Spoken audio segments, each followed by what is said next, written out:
Hey, what's up, everyone? It's me, your boy Ryan Flowers, aka Clutch Sports Talk in the house, bringing you another short video. And today we're going to be talking about the 2021 NFL Draft recap. We're going to talk about some winners and some losers. But before I get into the video, make sure you subscribe to my channel right now. Hit that notifications link. That way you get everything updated with Clutch Sports Talk related. So without further ado, let's go.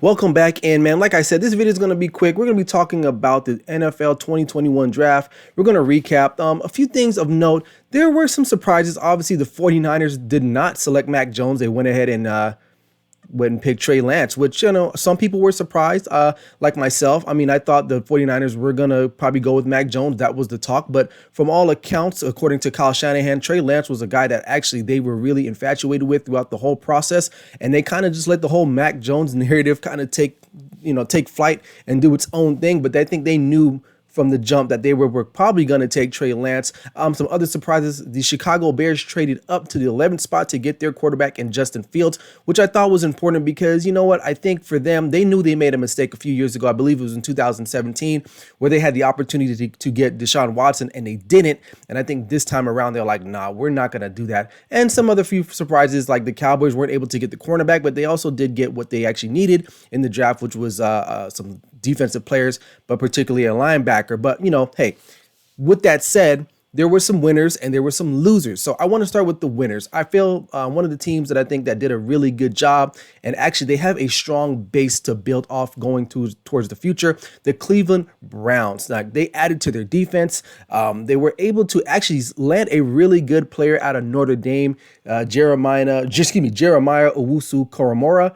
Really good outside linebacker with really good speed. Now, he doesn't have to show up day one and actually light it up for them. He's a really good plug and play type of player in a defense that's already pretty stout. So I think the Cleveland Browns did an excellent job bolstering their defense. We know their offense can put points on the board with their running game with, you got Nick Chubb back there, Hunt, OBJ will be back, Juice Landry, and the rest of other offensive skill players that they do have. And Baker Mayfield is going into a pivotal year, but the Cleveland Browns definitely have stepped their game up. And I don't think they're the same Cleveland Browns that we've known from the past. They made the playoffs this past season, and they actually pushed the then Super Bowl reigning Super Bowl champs, the Kansas City Chiefs, at home and almost won that game. So I think the Cleveland Browns are definitely trending up. I think they had a tremendous draft. The other team I want to talk about, of course, is the Chicago Bears. Now, going into the draft, they had two quarterbacks, Andy Dalton and Nick Foles. Those were the two guys, and I think we can all assume that Andy Dalton was going to be the guy that got the start. He still might get the start, but with the surprising move with Justin Fields kind of falling, the Chicago Bears moved up into the 11th spot to actually get a quarterback in Justin Fields, who I think will fit perfectly in what Matt Nagy wants to do in a West Coast offensive type style of scheme. Justin Fields, to me was the second best rated quarterback in the draft. So I know he's going to pair up with Allen Robinson, and they're going to be able to do something. We all know that the Chicago Bears defense is pretty legitimate. It's at least a top 10 defense. Their offense kind of struggled under Mitch Trubisky, but now with Justin Fields, a kid that's dynamic, why not? I think the Bears, are they going to get over the hump? I don't think so, but they definitely won in 2021 in the NFL draft by going up and getting their franchise quarterback, which I don't think they probably were thinking about. Maybe they were. Who knows? You never know what happens behind closed doors, but I will say that they got their guy now. And like I said before, I don't think they want to pass up on not getting a quarterback again, like how they went and got Mitchell Trubisky over Deshaun Watson back in 2017. They said, you know what, to hell with it. We got to go out and get our guy. Another team I want to talk about, the Miami Dolphins. Yeah, the Miami Dolphins did a great job. I feel like they addressed certain needs. From what I saw, it looks like they're all in on Tua. First round, they go out and get Jalen Waddle, who is a very skilled wideout from Alabama. For all accounts, Jalen Waddle was probably the best wide receiver on that Alabama team last year, but due to injuries, Devontae Smith got more shine. He ended up winning the Heisman Trophy. It doesn't mean that Devontae Smith isn't good, but I think a lot of us would agree that Jalen Waddle is the more explosive, dynamic player. And he has a bigger frame, just a little bit more athleticism, I would say. But Devontae Smith definitely is a true player. He's going to Philly. They also were able to bolster their offensive line. I believe they drafted Liam Nichenberg out of Notre Dame, so that helps them out. Also, their defensive line, they also drafted a local kid out of Miami, Jalen Phillips, a defensive end who is a tremendous pass rusher. So he's going to a defense that's already really, really, really good under Brian Flores. So I do like what the Miami Dolphins did. Especially, they're trying to compete for a division title in the AFC East. So why not go out and get those type of players to help your defense as well and your young quarterback in Tua Tagovailoa. The other team I want to talk about, the Jacksonville Jaguars. Low expectations for them as far as going into the season, but I think they have what it takes to kind of turn things around quickly under their new head coach Urban Meyer. We all know they were going to draft Trevor Lawrence out the gate. So that right there, you're winning, because I think most of us would probably feel that Trevor Lawrence is ready to go as an NFL quarterback. They also pick up Travis Etienne, I believe, in the second round, another running back to pair up with Cam Robinson, the breakout standout running back last year that the Jacksonville Jaguars debuted. And also, they addressed some offensive line needs and as well as defense. So I do like the Jacksonville Jaguars moving forward, just because I think that, you got a great quarterback. You have an unproven coach in the professional ranks, but Urban Meyer, I think, will get the ship righted in there. Now, the division is a little bit difficult. Obviously, I don't think you have to worry too much about the Texans, but the Colts are definitely a playoff caliber team, and the Tennessee Titans as well. Those are teams they're going to have to look out for, but I don't think that they're going to just overnight just be so great. But I think moving forward, the Jacksonville Jaguars hit it out the park, and they address a lot of needs that they had on their board. Another team I want to talk about, of course, is my Dallas Cowboys. Now, they were surprised. They were picking at number 10, and then all of a sudden, we saw J.C. Horn go to Carolina, and then Patrick Surtain go to Denver. So that kind of messed up the whole rotation. And I was watching that draft. I was like, oh, my God. Then they have to go out and take Micah Parsons. Why? Because they needed to address defense. Their defense was one of the worst defenses in all of the league last year under Mike Nolan. He was fired. New defensive coordinator steps in, Dan Quinn. He goes out and gets a tremendous player in Micah Parsons, who I think will probably push one of either Leighton Vander Esch or Jalen Smith for that starting spot. And so he's a very dynamic player, very explosive, very instinctual. He will definitely challenge one of those guys. Unfortunately for one of those two, Jalen Smith or LVE, as he would like to be called, they're going to have to step their games up. Leighton Vander Esch has not played a lot of games due to injury, and he does have a neck injury issue now. And Jalen Smith, after being paid, has not gotten the job done. Now, the Cowboys did not stop there. They ended up going out and getting some more defensive help, especially on the D-line and in the secondary, and another linebacker per se. One of my favorite picks of this actual draft for the Cowboys was Jabril Cox. He is a kind of a hybrid slash linebacker safety. He played a lot on the field for LSU. And what can I say? You can't go wrong with an LSU player at least from my experience, that those guys usually ball out in the National Football League. So they addressed their needs on defense. Now, they did. I think they went out and they got some wide receivers towards the end, but I think this draft was all about defense, and Jerry is committed to trying to make this thing right. And I think they did a good job this season. And the last team I want to talk about winning was the New England Patriots. Now, they drafted their quarterback of the future, perhaps, in Mac Jones.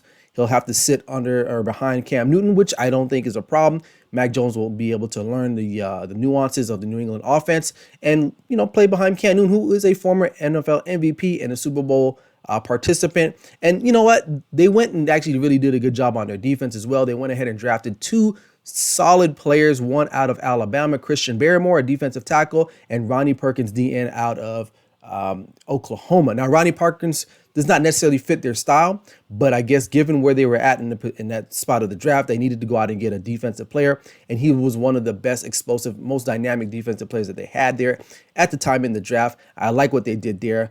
They also got a running back, I believe, out of Oklahoma as well too. So I think the Patriots, they're letting us know. Now, they did not address their wide receiver need per se, but I think Bill Belichick is trying to get to running the football a lot more often, possession, and just trying to grind out the clock. Now, their defense will be better again because they do have some guys that did not play last season that will be back in this new 2021-22 season moving forward. So I like what the Patriots did. I thought they addressed a lot of their needs, and they got better in certain areas, and they got younger as well. Now we just have to wait and see, because honestly, Bill Belichick has not drafted well. Really overall, he's really good at signing free agents based off after playing these guys and seeing how they fit in their system. So we'll have to wait and see what happens. But I think getting Mac Jones, he does fit exactly what they need to do. Short intermediate routes. He's very accurate with the ball. And like I said, he's going to get a chance to sit and play behind Cam Newton. And eventually he's going to take over there in New England. But I do like overall what the Patriots did in their 2021 NFL draft. Losers. Off the bat, I think the Packers lost. Now, they lost even before the draft even started. I mean, it was announced that Aaron Rodgers was not happy and was very disgruntled and would not want to continue playing in Green Bay. And what do they go out and do? They go out and draft a cornerback. Now, I guess the guy that they actually wanted, he was not available, but I think there was some other, really, really solid offensive help that they probably should have went out and got for him. They didn't. They drafted a cornerback out of Georgia. So it's like, I don't know. And in their minds, they're very adamant that Aaron Rodgers will continue to play there. I don't know. We're just going to have to wait and see what happens there. Another team that lost, I believe, was the Houston Texans. Now, they lost way before this draft even started. Bill O'Brien, the former head coach, GM there, who was fired last year, he basically just mortgaged away their future. They had no picks in the first and second rounds, so they really had to make it count when it came to the third round, and they drafted a kid, I believe, out of Stanford, a quarterback, Davis Mills, who might actually have to play immediately, maybe. I mean, because we don't know what's going on with Deshaun Watson. This team is a mess. There's no hope if you're a Houston Texans fan right now, at least here in the future. I don't know what else they can do. Another team that I thought that lost was the LA Raiders, the Las Vegas Raiders. Now, they reached and went for an offensive guard or tackle in Alex Leatherwood out of Alabama, who I felt that they probably could have got in the later rounds, maybe third, as late as the fourth round. Now, they drafted him early. The Raiders' offensive line is not terrible.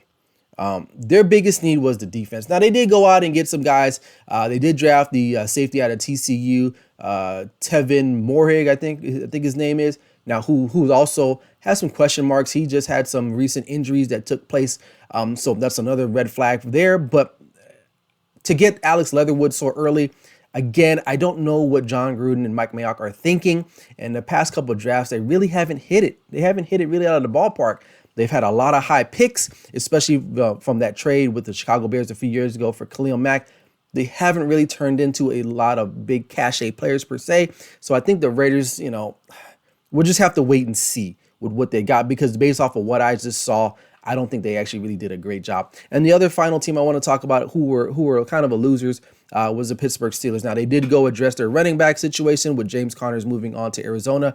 They did draft Najee Harris, the running back out of the University of Alabama, to help kind of, with their running game, who fits their style. But they did not address their offensive line, and that's going to be crucial.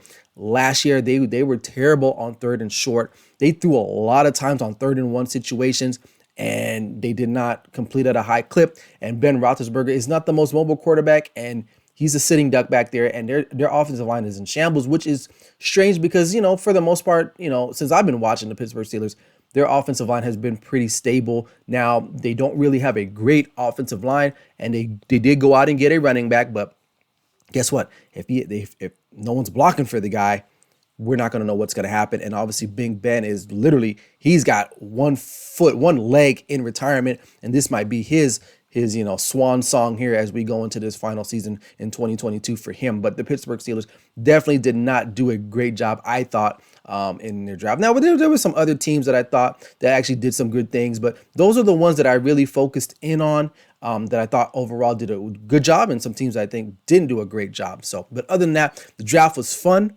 For those who watched my live stream, man, that was crazy. It was like 4.5 hours nonstop, no break. But other than that, I thought it was a great atmosphere. Cleveland, the city of Cleveland, did a great job. It's great seeing fans back in those types of events.